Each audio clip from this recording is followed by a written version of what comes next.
In this American English pronunciation video, we're going to learn how to make the S and Z consonant sounds.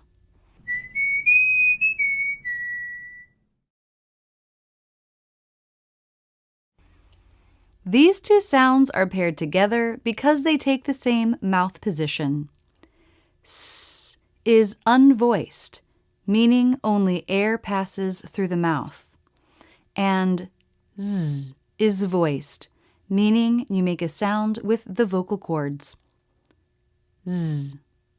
To make the sounds, the lips part and the corners pull back a little while the teeth themselves lightly touch. S, Z. There are two ways to make these sounds. One, with the tip of the tongue down, lightly touching the back of the bottom front teeth, or by pointing the tip of the tongue up. You may find that the position of the tongue tip depends on the sounds around the S and Z. Let's look at these sounds up close and in slow motion. The teeth lightly touch, tongue tip is down, and you can see a lot of the tongue through the teeth. Sip. Again, teeth lightly touch, the tongue tip is pointed down. Miss. The tongue tip stays down as the teeth come together.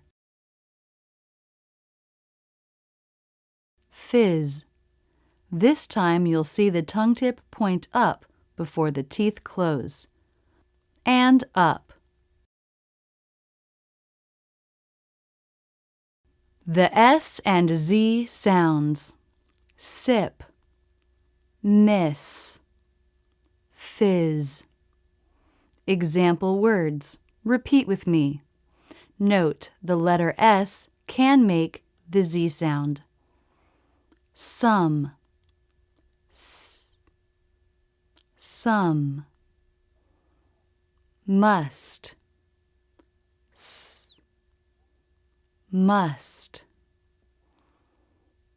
Less, s, less.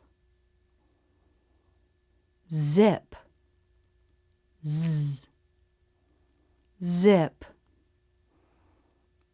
Cousin, z, cousin. Easy, z, easy.